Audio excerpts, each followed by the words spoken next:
Monday, April. What's today? April 20th? Yes, I don't even 2020. know. I don't even know what 420, day it is today. 420, 2020. This is Tulio Surgusa. I'm here in Los Angeles, and I'm joined by Kim Lantis in Hermosillo, Mexico, and Carlos Ponce in Mexico City. And we are recapping last week's Dojo Live, where we were talking about the reputation during pandemic times. We spoke with Travis Huff about strategies that work on social media and using your network to survive. So there were a few points that came out of that. Besides it being very entertaining, he has a lot of energy. We loved having him. There were a few points that came out, and one that stood out the most for me was this idea of using humor. Right? I mean, we're in a very serious time, and it's easy to fall prey to this idea of constantly talking about how terrible things are, and it's true, but also the importance of using humor to lighten things up, if you will, a little bit. I thought that stood out for me. What stood out for you guys? Let's go right into it. Sure. Oops. Go ahead, Kim. Well, unfortunately, Go ahead, I didn't Kim. have the ability to co-host last week, like many of you, I'm Oh, sure. that's right. My That's right. Yes, my Yeah, internet connectivity has been like the suckety suckins, and I had to bail at the last moment. So if I suddenly disappear, folks, Is you know that why. like a new ISP? Suckety suckin Yeah. suckin Suckety suck dot com? suckin? Yeah. And All so right. but I did get to watch the show later. Like Tulio said, I think first thing, I think there's a lot of energy. I think it was easy to follow, just an overall fun show to watch. But there was a couple things. I think, of course, going back to this idea of his company now, what they primarily do is social media management. They've been in business since 2009, so he probably knows a thing or two what he's talking about. But this idea, I like this idea of telling your story. I think that was the first thing that he mentioned doing. What could we do? And I think this is something that applies definitely now, but in the future, always this idea of really trying to connect to the emotions of your clients, of your consumers, going back to this idea of what is working well right now, specifically as far as social media is concerned, particularly with the business to consumer companies, which is a little different, I think, than what has to happen with the business to business companies. But this idea of drawing on humor, right? Taking advantage of all the memes and things that are going on right now. It's a serious time, but I think it's a nice way for us to connect and to escape, right? Also, this idea of wanting or encouraging companies to be motivational as well as giving, right? This idea of really using social media to give things away, having contests and gift cards, and really focusing on any new features or anything that you particularly want to be selling right now. And I think what this did for me, this show, actually, I've got it right here. Let me see if I can't knock down all my book pile.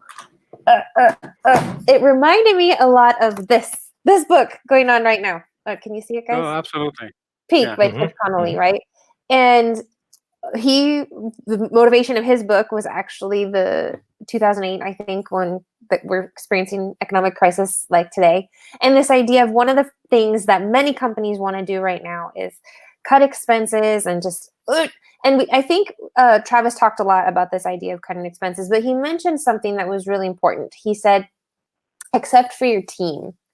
And I think it's really time for us to tap into this, right? What can we do right now? How can we be creative? And realizing that sometimes these short-term cuts might not be in our best benefit long-term. And so anybody is not familiar with Chip Connolly's book, Peak, I think now it's a really good time to grab it again and reread it. But I think that's this idea that I liked on this idea of giving, right? Which he talked about. Even for the business to business companies, talk about everything that your company has done for its community in the past. Keep doing that, I think, is also really important. Yeah, and I think what stood out for me was, of course, we were talking about the motivations behind what we're doing and how we are trying to stay legit in these times. But one of the things that I really got from this conversation was the part of the strategy. I mean, the specifics of the strategy to follow, specific things that you should do or that you shouldn't do when you're trying to communicate with others, try to engage with others.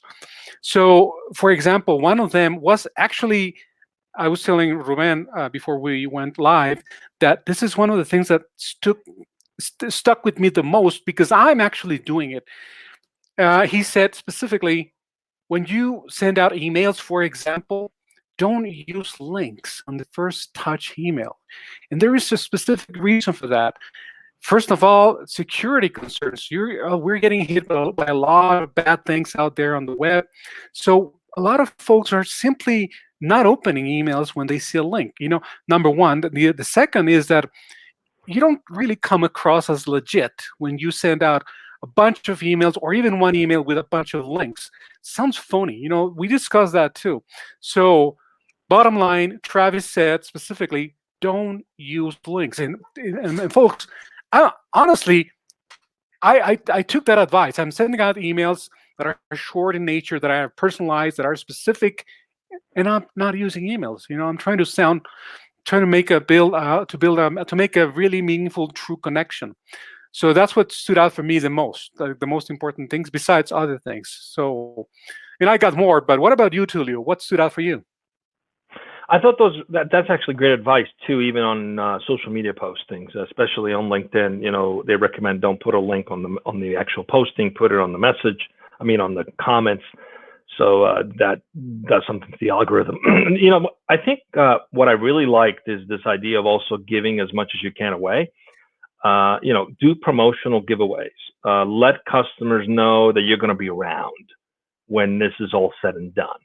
And there's no better way to do that than to do promotional giveaways, to pre-sell products and services at a deep discount. Create opportunities that people wouldn't normally get, and definitely connect the emotions of why you started your business, why you're in business, what value you're providing to individuals. Let them connect to the stories that have meaningful, the heart-centered stories that have meaning to the people, because those companies that may not be able to offer, whether it's a restaurant group that you prefer to go to and you just can't go there right now, right? So build relationship with consumers. Let them know that you care about them. Let them know why they were coming there to begin with. So in other words, stay connected to the dream, the possibility of what they're going to gain when things get back to some kind of normalcy. So I thought those were really good points and great advice. And the part about using humor, I thought that was good too. I think that's great advice to, don't take yourself so serious. Use cartoons, use things that make people laugh and smile. Give them a reason to feel good about engaging with you. And that's really what it comes down to. It's not about selling a product or service. It's about letting another individual feel good about themselves. So if you have a strategy or a message or an offering that's going to remind them to feel good about themselves, to feel good about life, to feel good about the future, that's going to create loyalty. And it's just a good thing to do as well. That's what stood out for me. Yeah, I like this idea of allowing your customers to engage with you, but he also brought up this idea of not really forgetting to engage with your customers or your clients, right? Now is a good time to be honest with them. It's a good time to open up that conversation to see, even with your past customers or clients. And he also mentioned something like we're doing on Dojo Live, this idea of creating content and going live. Yeah, and definitely, adopt your content to what's going on. In fact, I have a schedule for my blog, which comes out every week, and I was a little bit behind of what's happening with the times with my schedule, but the one coming out tonight and tomorrow is very appropriate for our time. How do you keep yourself positive during a crisis? How do you stay motivated during a crisis? And I thought that would be appropriate to put that out there because I've struggled with that myself in the past month. So I had to tap into something very deeply within myself to find myself motivated and positive. So I'm like, this could be timely to share this. So and I took his advice to that, make sure that what you're putting out is relevant to what's going on right now. And genuine. But always have a positive spin, always have an encouraging spin. Don't just put out more negativity and more things for people to be concerned and fearful of. Put something that's going to motivate people, give them some hope. Carlos, were you working on a cartoon? Carlos Yeah. put out a cartoon this weekend. No, I mean right now. I was gonna say. Oh, no, that's when he put out. That's what I wrote. It's like he's got a tie on and shorts underneath, which is That's, very telling. Like nobody knows whether you're wearing pants or not. You know, I am wearing pants. It could very well be in my shorts. You We're just don't just know Yeah. today. you. Never Actually- challenge Carlos to a game of Pictionary. Don't do it. Never, ever, never, ever, ever, ever. And you know that, right, Kim? Never. Don't do it. You will lose. Oh no, I wouldn't dare. He's an extremely talented illustrator. Anyway, we're up on time, guys. A good chat, good recap, and what's coming up this week, Carlos? What do we have coming up?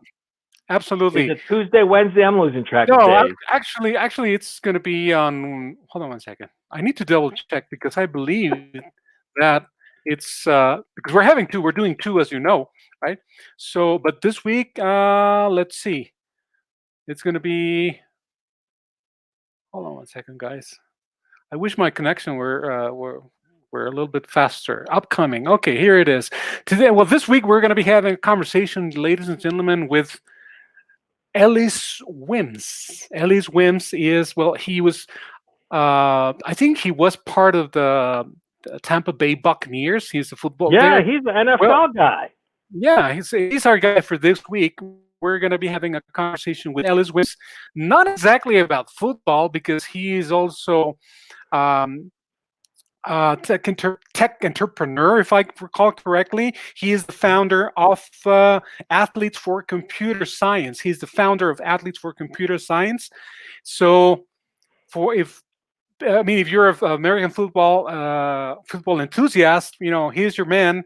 Be with us, and this is going to be on Wednesday. I just checked, Tulio. April the 22nd at 1 p.m. Pacific. So Ellis it's Wims. not brains versus brawn. Brains. No, it should be good. He's actually created an organization that helps kids learn computer science skills. So I'm looking forward to chatting with him. He actually came through our friend Dave Meltzer and that agency and those connections. So looking forward to having him. Join us Wednesday, 1 p.m. See you then. Thank you, guys. Thanks, guys. Thank you, everyone. Cheers. Bye.